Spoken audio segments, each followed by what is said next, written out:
Hello, everyone, and thank you so much for joining us for another sharing session.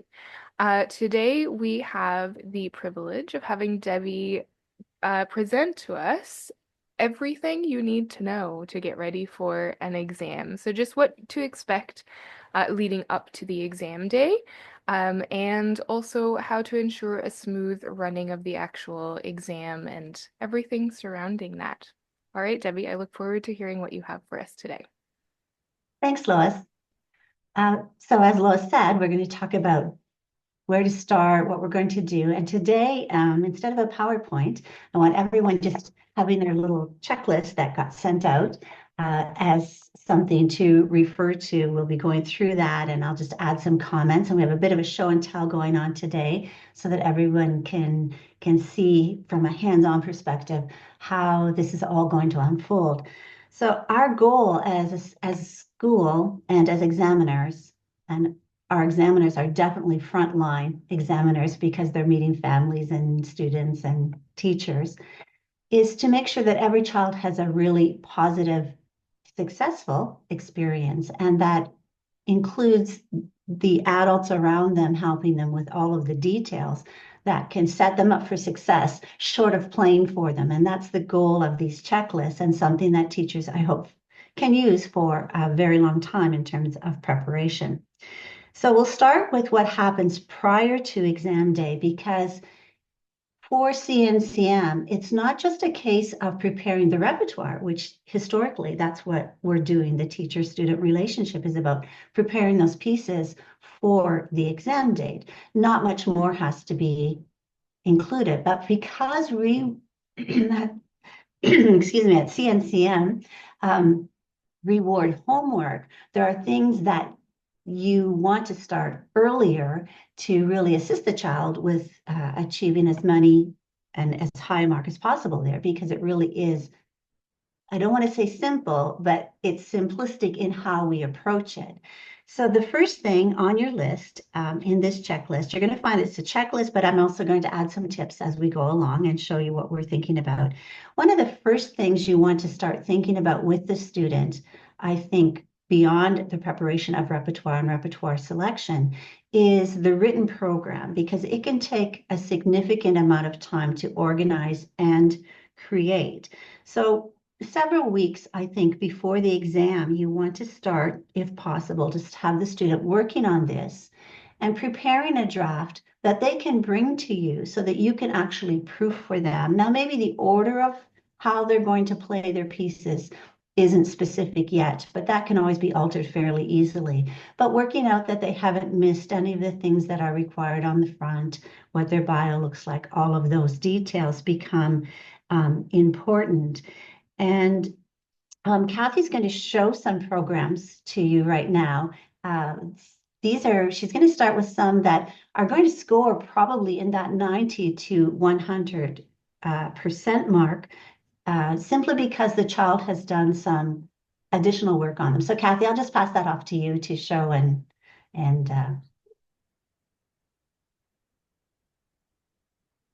Sorry, just a second. Let me.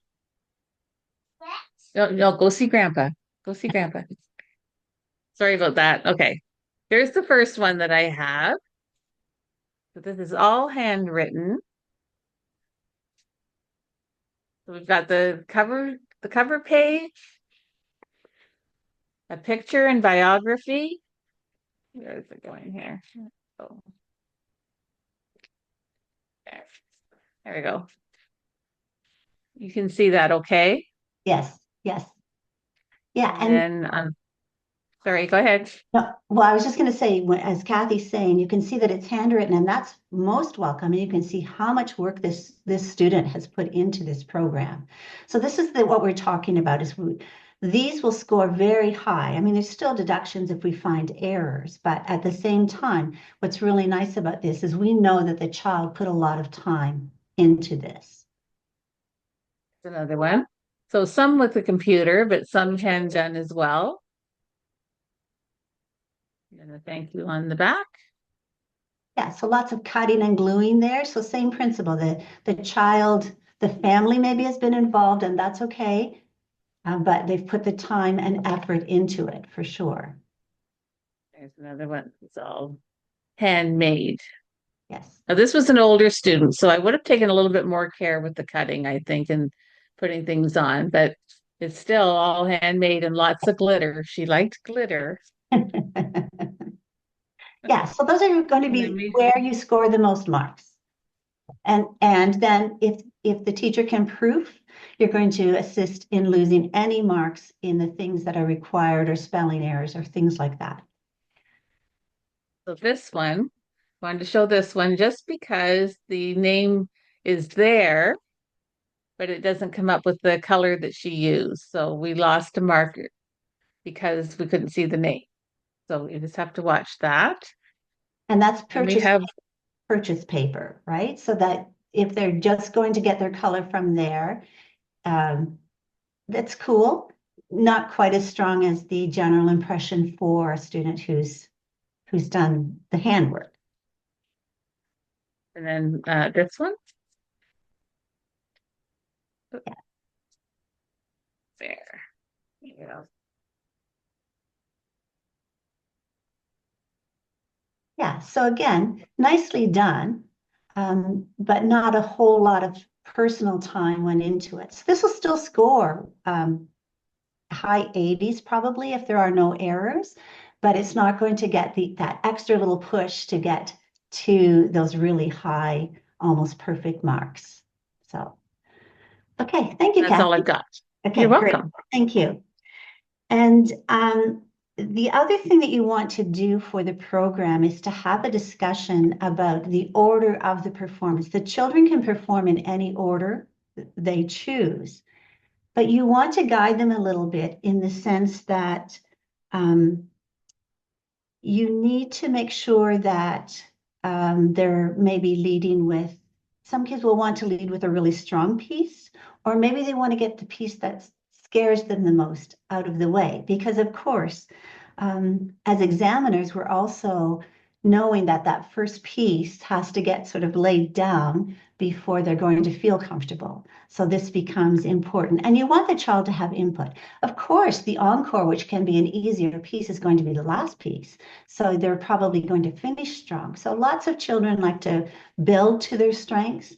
So you just want to have that discussion and how the pieces work. You wouldn't play three slow pieces together, but you also, especially as they get more advanced, is does this piece work? And can they comfortably move into the next piece from that one? So those are things to consider with input from the child and just coming up with something that you mutually agree on that can work nicely for that student and how it's going to flow. And I just want to say that we just did a quick touch on this to get you started thinking about getting these things done ahead of time. The next session that we're going to do is actually going to be completely on the written program. So we'll, Tenley, I believe, is doing that one, and she'll be able to give you a lot more details. And I have included the website, the location on the website where you can go and visit and see a number of pages from written programs for reference purposes. And the second thing that you want to start on fairly early is the oral presentation. So it can come actually along with the program, or you can be doing this throughout the year. One of the things that you want to start with is probably coming up with getting the student curious about the composer, finding fun facts. One of the things that I really like to do is have something, I like to give them worksheets where they have something that we can pop into a binder. So if we do this throughout the year, then we can pop these into a binder and they can come back to them at any time that they're playing that composer's work. So that's one of the first things. And having really good discussions about the music and how it makes them feel so that you have a sense of their understanding of the music. Looking for bios. So if they're not into worksheets, you can, of course, find great short bios on the internet. This one comes from the Canadian Encyclopedia about Nancy Telfer. I really like to take the time, if they bring this into me instead of doing something like this, then we sit down for a few minutes and we take a highlighter and highlight key points so that I know they've gone through that and what else they might want to incorporate within that. Sometimes they can even find, great pictures where they can do the same thing, and there's a bio so that you're highlighting again that bio and then again popping it into a binder. Sometimes a worksheet like this can really help with instilling information. We're talking on this one about the title composer. Describe what the title is, what it means for you, how it makes you feel. Those are all things that they could use within their oral presentation. And you want to make sure that even though if they're using a printout, or they're copying something from a document, that it's being transcribed into their own language, something they understand, something they can easily pronounce, because it always can be paraphrased to work for that specific child. So age-appropriate language becomes really important. Encouraging them to write out cue cards, whether they use them or not. So of course, this is always a favorite, the recipe card. Some students like to create pictures with their notes on the back so that they have those to hold up for the audience. The trick here is to make sure that they can read this without hiding their face. So that's something that would have to be worked on with that. But lots of ways to incorporate these cue cards into the actual event. And then, of course, making sure that they're rehearsing those so that they sound conversational and not just being read from their document. So they should rehearse with their family, rehearse with you. They don't all have to be done at once if you're working on them gradually, but it can really help with their comfort zone then at the actual exam. And then discussing and planning how the cue cards are going to be handled. So are they going to set them on the piano? How are we going to organize them? What shall we do with them? Will there be a music stand? So those are all things which you might have control over if the studio is your personal studio. You know exactly where you're going to organize it. Otherwise, you might want to familiarize with where they're going and what it looks like and how that's going to work for them. And do let their personalities show through. We so want to get to know the child. And this is an example of one that I love to tell this story at an exam with this little child who was doing, I think, like a B or a C music for everyone level. So a very young child. It was her first exam. And she had chosen to do an arrangement of Old MacDonald.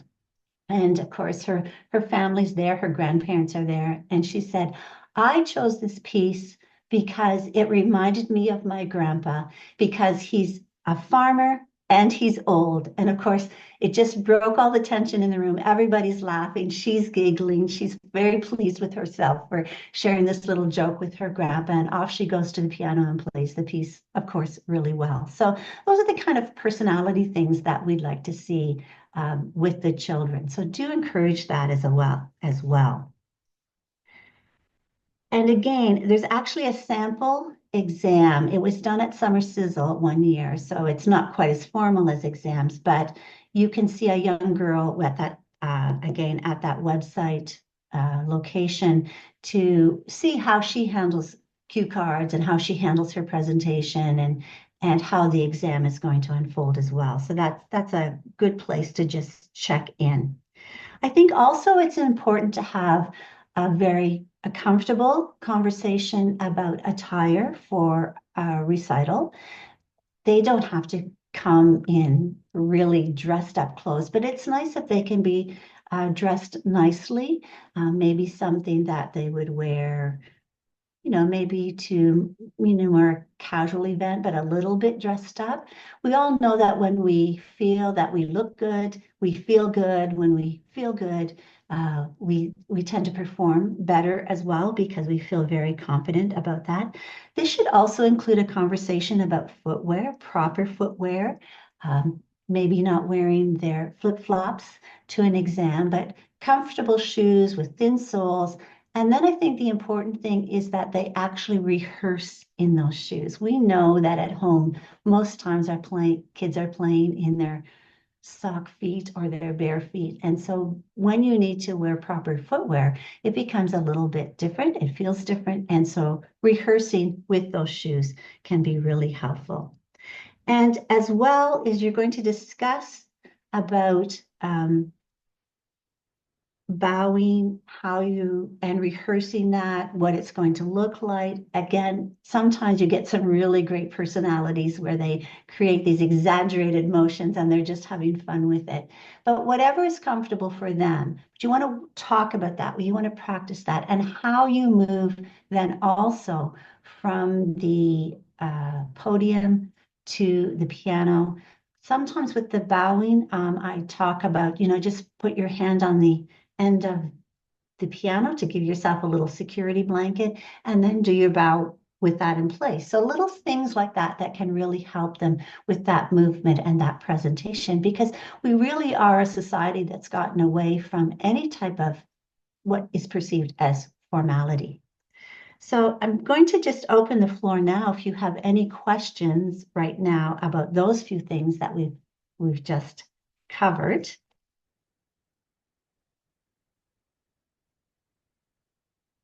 Lois, do you have anything that you'd like to share at this moment?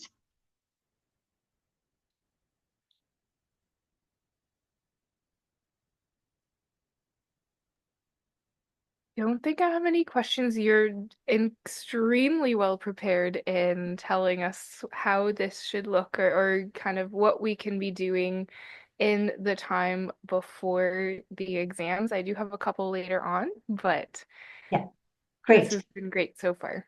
Yeah, and thanks, Lois, because that was my goal, is that these would be checklists that people can use for a long time with our exams.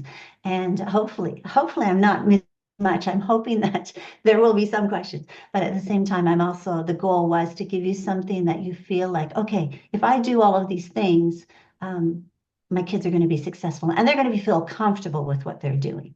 So, okay, thanks, Lois.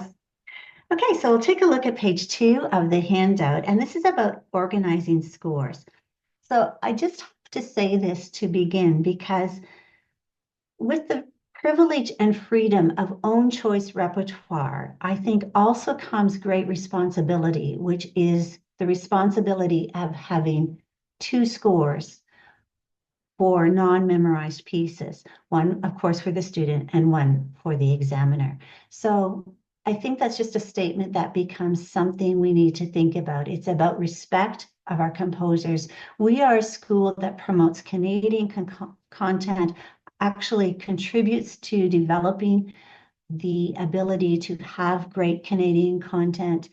And with that comes the respect to those composers, that they also deserve to eat and clothe their children and all of those things. So it becomes a really important thing. We cannot have photocopies within our halls, because we become liable of the breach of copyright with that. So that's just an important thing that I want to mention. So the very first statement, of course, is early on, you have to recognize which pieces are going to be memorized, which pieces are not, or is there a chance that it's not going to be memorized? Because 3 days before the exam is not the time to be scrambling to get that second copy in your hands.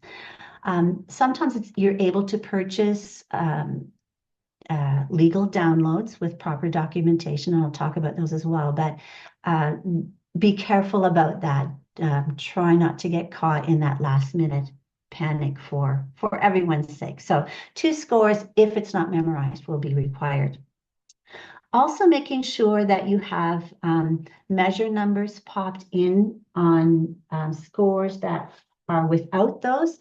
Most books today that are being produced have the proper measure numbers, but pop music, for example, is one of those that doesn't always have that. So you just want to pop in the measure number at the beginning of each line to make sure that the examiner can quickly reference what's going to, if they want to comment on a certain passage or whatever. So you want to pop those in on all of your scores that are not already with measure numbers. So that would happen maybe in older scores that you're using. Mostly happens in pop scores, some religious scores. So be aware of that. Then we would ask that you take Post-its. Don't you wish you invented Post-its? We would all be rich if we did that. And label the page. And it's really good if you can put the number on top. So here we would have our scores with each book because often we're using different books. If it's a copy where there's two pieces from that, they don't have to be played back to back, but they should be numbered in this way so that the examiner has a really good chance of grabbing the pieces and keeping the examination moving without interruption. And that's just going to help everyone really easily to maintain that flow of the exam. I would also talk to my students about what they're going to do with their scores. So where are they going to place the scores that they need at the piano? Of course, they're going to drop the scores, and we'll talk about later what's going to happen the day of the exam. But there's going to be a set of scores that go to the examiner, but there may be scores that you need at the piano. So where are you going to put those in an organized place? And we're probably talking on top of the piano if it's an upright, or on the sides of the piano if it's a grand. But don't take that for granted because the children are nervous. Let's think through every little thing that they could be worried about. So talk about that. I remember being in an exam where the child, every time he finished, he threw his book on the floor. I would suggest not doing that. Try to make sure that it's also organized in terms of what they do with it after they play as well, and that they're very aware of the ones that they need to do repeat performances from. So that's all played out and organized for the child. So we take away that risk of something happening. And another thing that happens at exams, so it's really good to talk about this with your students, is that they may have played a piece with the book, and so it's sitting on the piano, and they're finished, always relieved. So this book is still sitting on the piano, and they get up and they bow. And then they do their presentation, their oral presentation for the next piece, and they go back to the piano, and it may be a memorized piece. And so they're already focusing on that, and they forget to take this book down. And so as examiners, if we notice that, if we can catch that, it's okay because we can see if they're using the music or not. But if we happen to look up in the minute that's happening in front of us and we see the score, it can be two things. It can distract and throw off the child who's playing from memory. Or we can have questions about, is that actually memorized? Did I see them change that book out? So now, even though their reference sheet, their list of pieces is telling it it's memorized, now I see a book in front of them. So that's something to talk about too, that you really rehearse that what are you going to do if you move from a book to a memorized piece?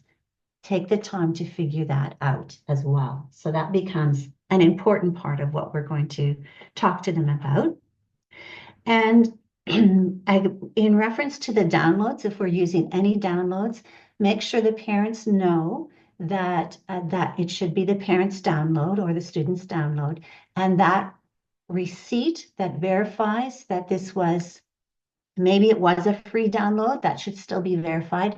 But if it was a purchase download, then that receipt should be submitted exactly with the score itself, so that we have that in place for the students, that there's no question why this download and what could appear as a photocopy is in the room for us to work with.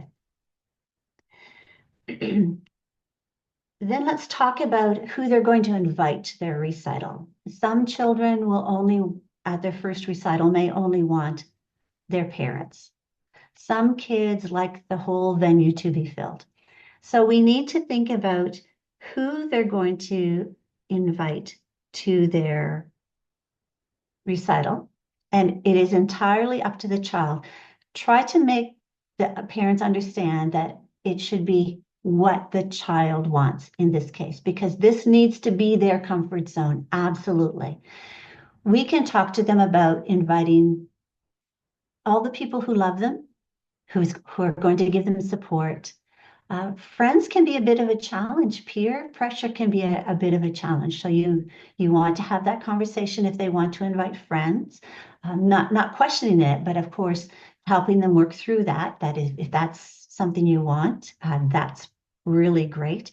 We've had that conversation, I think, on these events where we have a session where the children usually have their exams through school and their school is right across the road and their whole class comes and it's just an absolutely fabulous thing. But we need to know that every child is comfortable with that. So this is the child's decision and we want them to be comfortable with who is being invited. And we want the parents to understand that. So that's that triangle situation where we're making sure we're advocating for the child with the parent in that situation as well. Some students will actually want to create written invitations that reflect what their program is going to look like. So this is where a great thing because they actually are getting started on their programs early if that's happening and they circulate to their family and friends.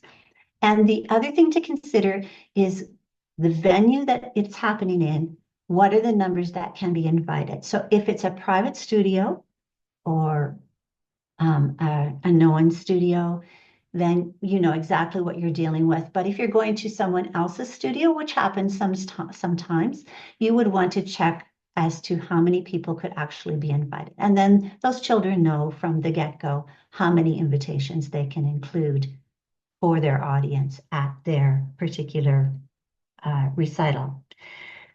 And then moving on to an item that's really important is the Northern Lights CNCM schedule slip. And I'll ask you to look to page 3 for this because I've included one in the handout. So this can be really clear. One of the things that with my students, I think I always liked to highlight was some of the statements. So we have a statement there talking about how candidates and audience members should arrive at the examination center 15 minutes before the examination. So I would just highlight that for my student and parent as I'm filling this out for them. I've given you an example, exam code. This would be, we're talking about performance exams today. So the code is PP, Piano Performance 4. I just popped that number in. If it's a general exam, meaning that it fits the format of the Baroque, classical, romantic format found in the syllabus, you check off that box.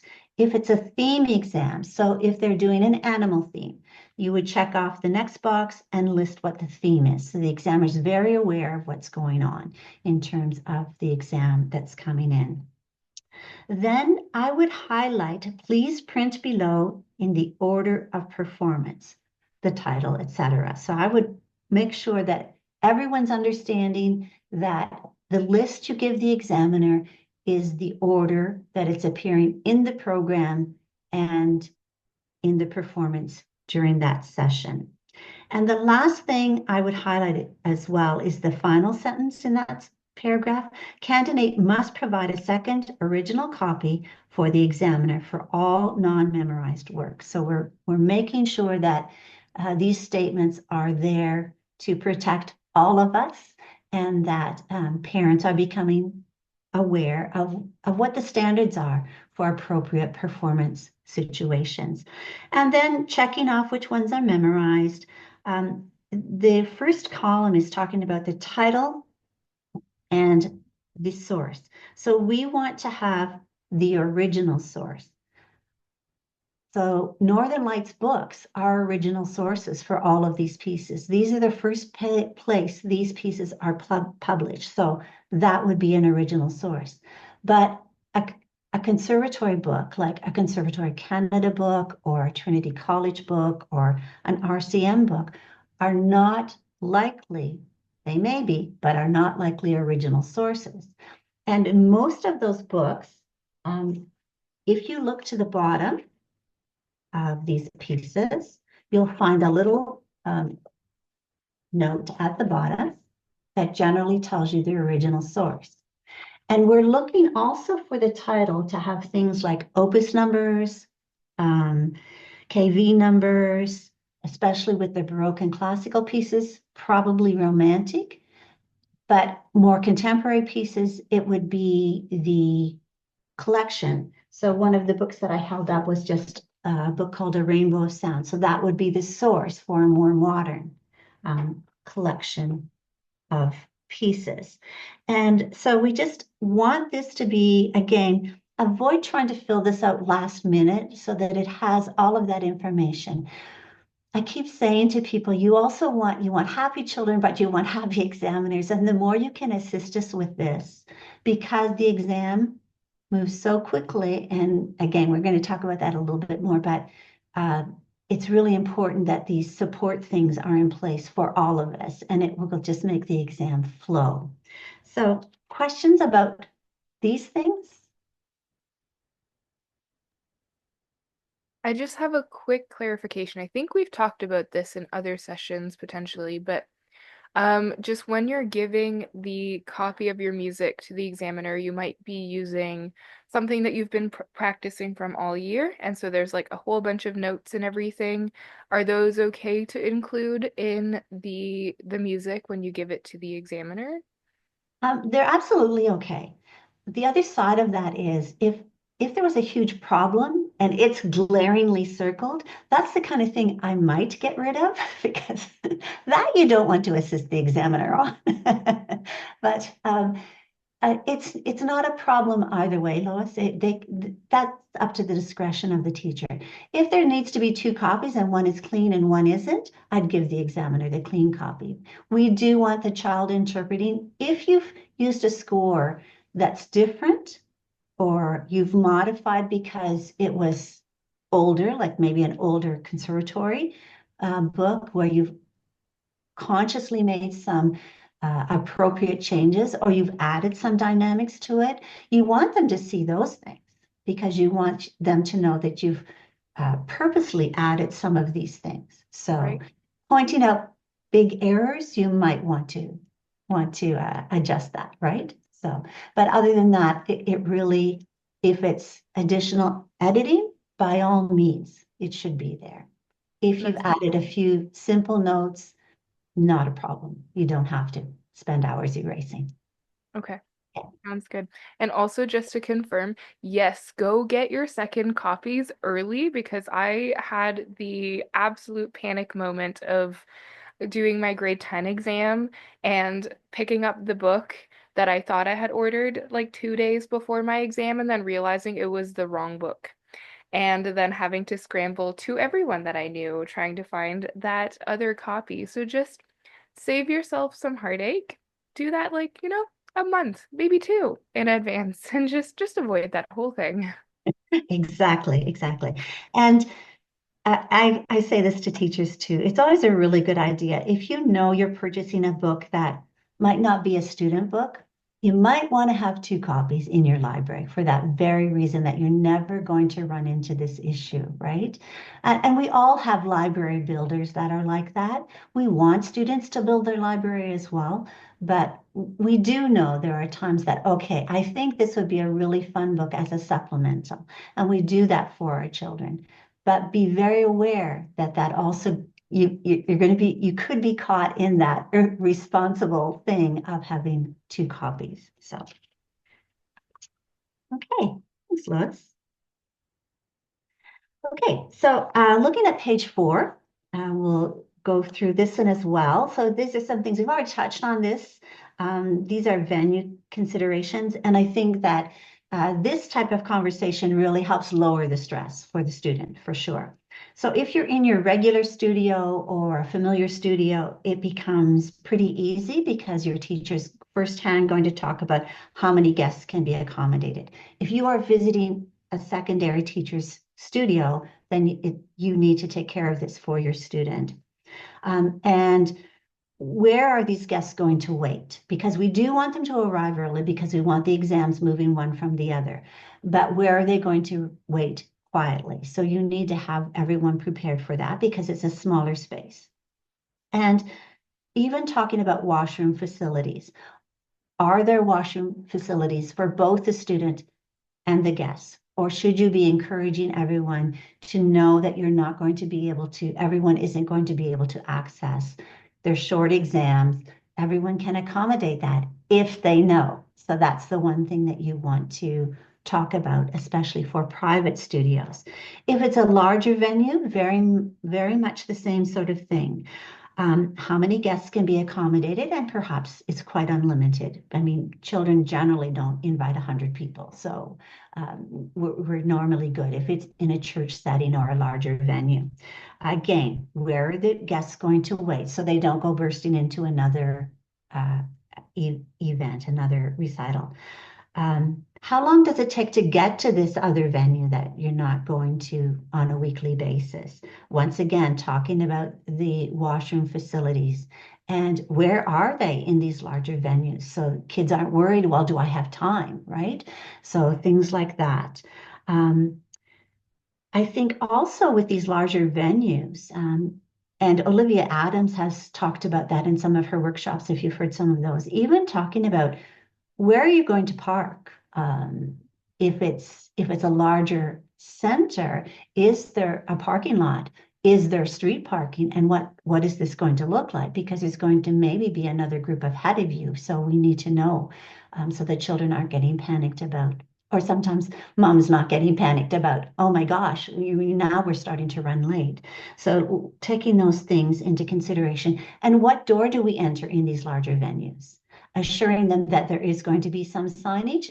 If it's a rainy day, they're not likely going to be on the outside of that door, but at least you've checked these things out for everyone, and we're going into it with a comfortable understanding of what is going to happen. It's really easy for those little things and obvious things to be taken for granted. And I think one conversation is all you need. That's a conversation you might want to have with mom attending, or dad attending, so that that's taken care of as well and put in place. Any questions about that? I think that's pretty cut and dried stuff, but I think it's really helpful, really, really helpful in giving the student a positive experience. Okay, so then I think we can just move right on to the day of the examination and the actual process. So with all of this in place, the kids are coming in pretty comfortable at this point because they feel like, what else can there be short of performing, right? And my goal as a teacher was always to set them up for success right down to the moment they're sitting down to the piano. So that becomes a really important goal that I think we can all achieve easily if we just think about things that are really in our wheelhouse and comfort zone, but not to the student. And from year to year, forgotten by the student or the family. So to take care of. So arrival time is about 15 minutes prior to examinations. And because this is a scheduled event, it doesn't always feel like a scheduled event because it's such a fun, rewarding thing to happen. But what happens is then we also forget that with our audiences and being prepared. So we might want to start a little bit early. We'll try not to start if a key audience member is not there a little bit early, but we can't wait beyond the assigned time either because we have to consider the next student. So we have to think about that everybody's working on a schedule here. We want it to be relaxed and fun. So the more the adults surrounding these children can participate in making it easy, that's really, really helpful to all of us. And what the student is going to bring. So a lot of it we've touched on. So they need to bring all the required repertoire in the order it will be performed. So we want it to come in like this. Numbered, organized. So the examiner gets a full set, and there's a set for what the child will need at the venue when they go to sit down and play. They're written programs. Believe it or not, we have had people show up without their programs, and mom's running home to get their programs. So these are all things you want to have organized the night before. Don't wait till the morning up to have these things laid out and ready to go. The examiner will be needing a copy as well. So that's going to be something they're going to give to the examiner along with their pile of music. And of course, that completed slip that we were looking at, that needs to be on the very top of this pile so that that is available for the examiner right away. Their cue cards should be organized. You might even have wanted to add this little ring. We have seen cue card pickup at these events, and you might have wanted to encourage them to number them or put the title on them or things like that. But these are little things that can really, really help a student. Nothing is worse than you watch them all of a sudden realizing that their cue cards are out of order. This way they can't get out of order, but something to consider at the very least, and can be really helpful with that. And with the theme exam, sometimes we have props, sometimes we have ideas. Um, One of my favorite was a horse theme. They literally had a saddle and all kinds of things, and so that needs to be able to come in, be set up within the time frame. We talked about that when we talked about performance exams, but we want to make sure that they have everything that they want. It has to fit the time frame, but it has to be something that is organized ahead of time and not feeling disorganized while everyone is sort of waiting around to get started. So that's an important part of it. The audience also needs to be educated on arriving ahead of schedule as well. And of course, being quiet and respectful while they're waiting, but also training your audience to join in the call for the encore, because that's really fun when the student sees everyone shouting encore and clapping for them at the end.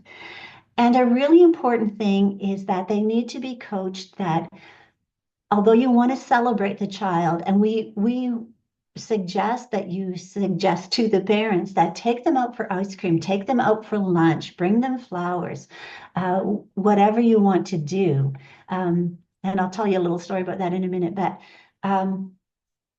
that has to get out of the venue very quickly. So the celebration has to happen outside. And we coach the audience on it because we have been so successful in making these such wonderful celebration events that now we're struggling with please, please go without being rude. So we're trying to come up with ways to make sure that the audience is educated on that and take your celebration outside. I remember one of my students saying, we talked a little about who he was going to invite to his recital. And he said, well, definitely my grandpa.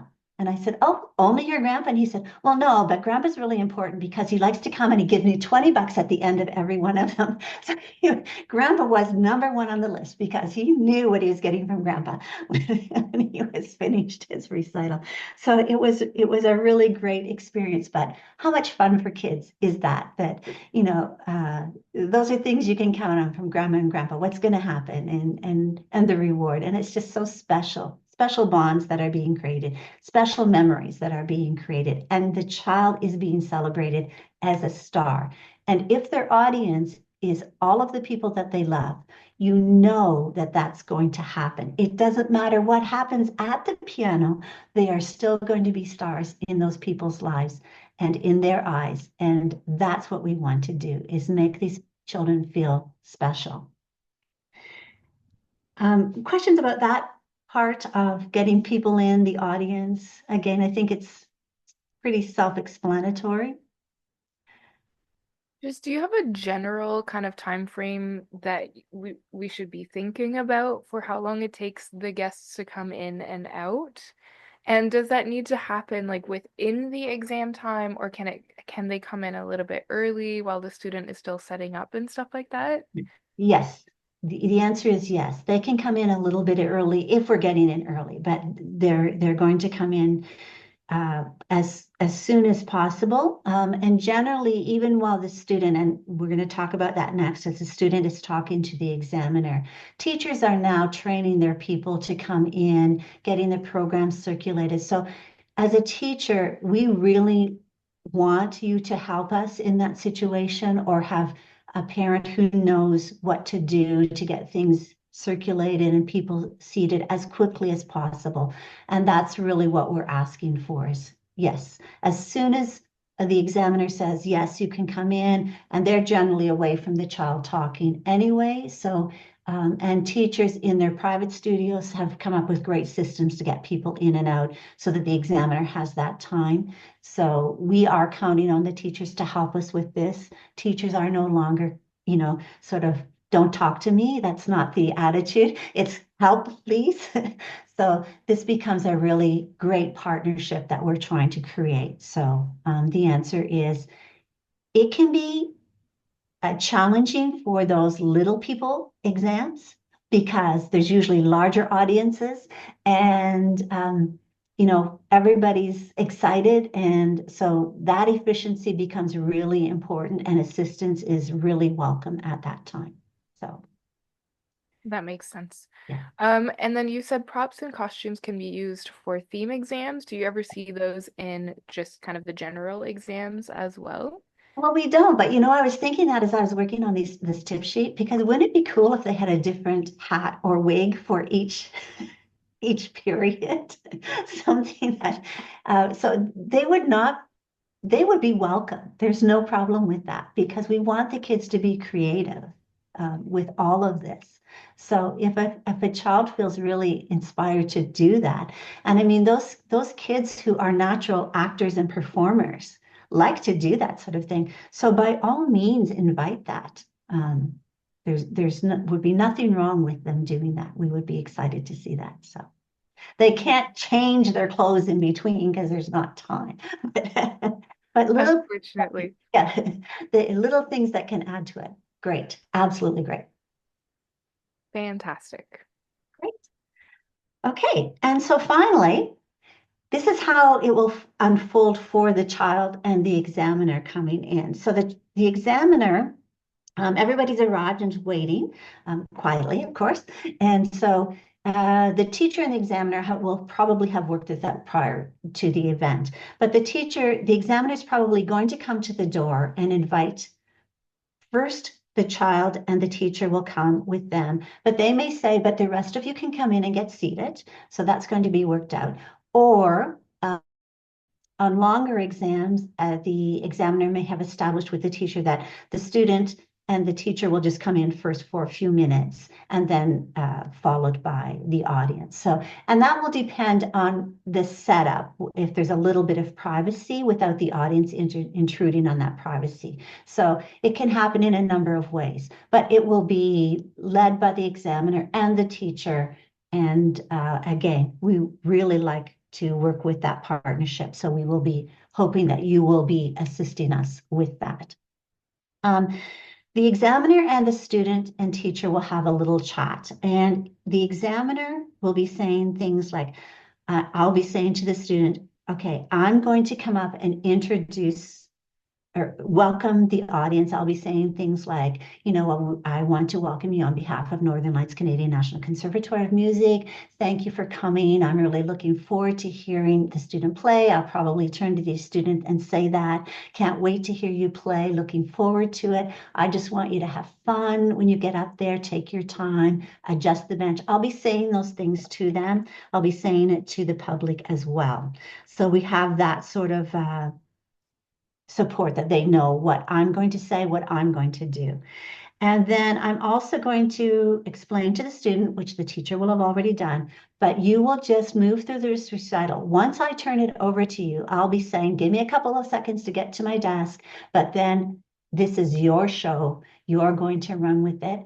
They'll still probably look to me for cues, and I'm trying to watch for that while I'm still trying to write, but I'm really trying to make sure that they're confident all the time and that I'm making eye contact. Mom can do the same, teacher can do the same. We don't really want the teacher to speak out during the performance. A really little person, for sure. But as they advance, we really want them. We can just cue and nod, and that's the idea. But if there's a problem, we're all going to jump in to make sure that they feel comfortable. So they're going to proceed without interruption, explaining that we're also at the end, the examiners again going to let them do their thank you, and then we're going to come forward and congratulate them. We can actually tell the student whether they've passed We don't usually tell them if they haven't, but that doesn't happen often because of the way our program works. But we're going to make sure that we have the ability to say those things to them as well. And then inviting them to ask questions about how it's all going to unfold. And then when that's finished, we're ready to move on to the next. Again, we're going to want our books with numbers. Actually, if the student can have the books opened even, this would be really great. With the tabs, we can see them easily. We just peel the book off and off we go to the next one. And of course, we know when we have the two in one book. That's the best way for this to be happening. Make sure that slip gets handed to the examiner. Make sure that we have the program and the receipts are there. And in fact, a parent can video these recitals. They just cannot record the examiner at any time, but they can video their own child. It has to be their own child. They're the only ones who are allowed to video the student for their exam. So, questions?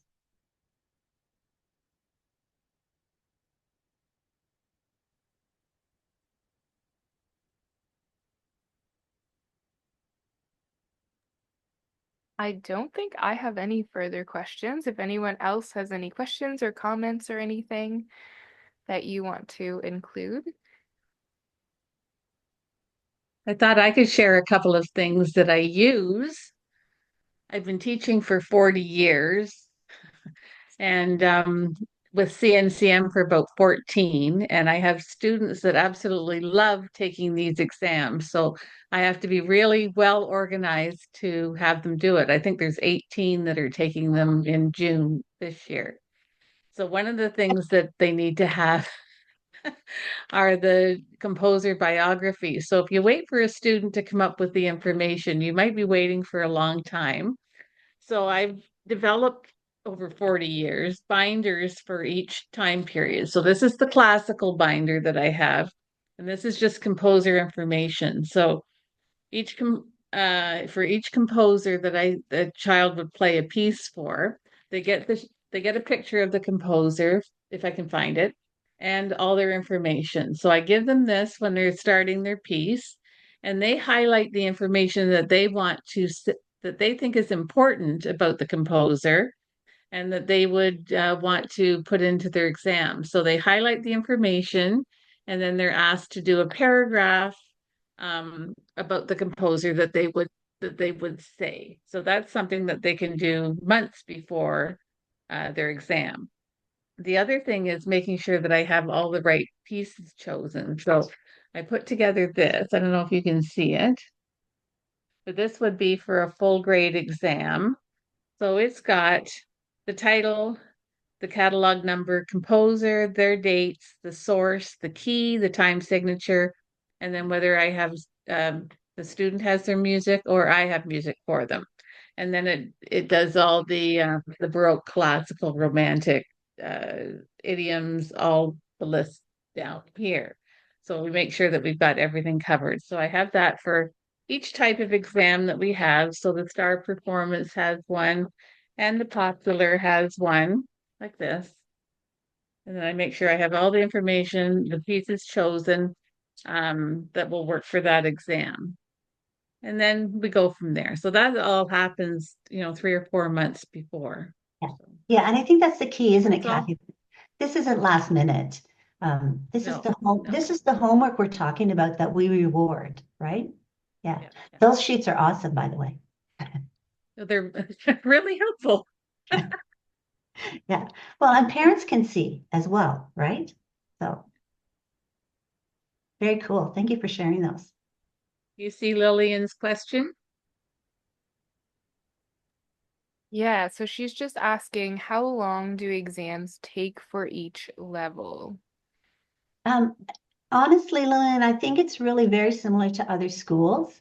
Um, very often, though, our kids would take their musicianship at one time and their performance at a different time. So uh, for me, I always like to have the musicianship done like in February, and then in June they would do their performance because then they have the technical skill set for all of their repertoire.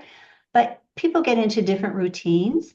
Um, because they can separate those things, we do ask for more, but because they can separate those things, it doesn't take them any longer to do a grade. So about a year a grade. Some kids can move forward more quickly, and because they can do it in parts, that allows them that freedom as well. But Kathy, do you find they take any longer? I don't think so. It's about the same as what we probably did prior to CNCM. Yeah.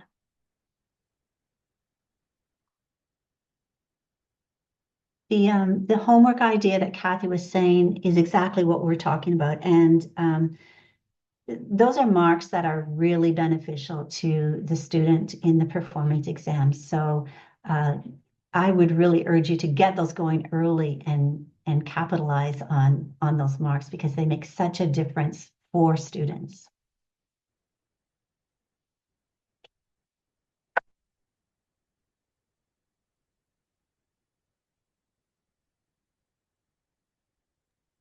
Okay. Any other exams or gracious, sorry, we're talking everything exams, so that's all the words that I know. Any other questions or comments?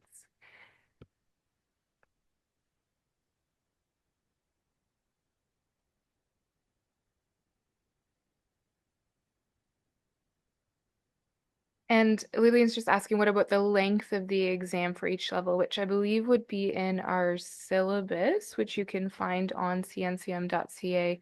But I actually just pulled it up. And for example, the performance exam for grade 1 would be 20 minutes.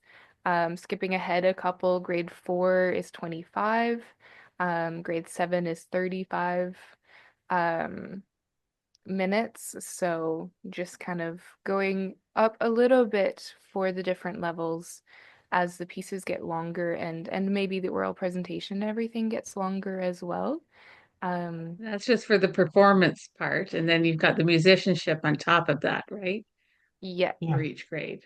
yeah. exactly. So the grade 1 musicianship would be 15 minutes as well. Grade 4 would be 20 minutes then. And grade 7 would be 30 minutes just for the musicianship part. So then all together, grade 1, if you wanted to complete both parts, it would be 35 minutes. Grade 4 would be 45 minutes, and grade 7 would be 65 minutes.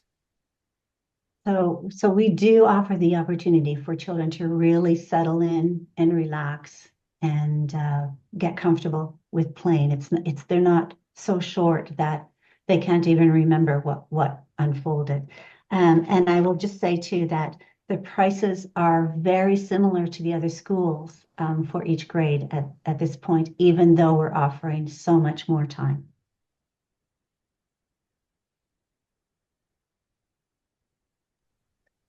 Perfect. All right. Anything else?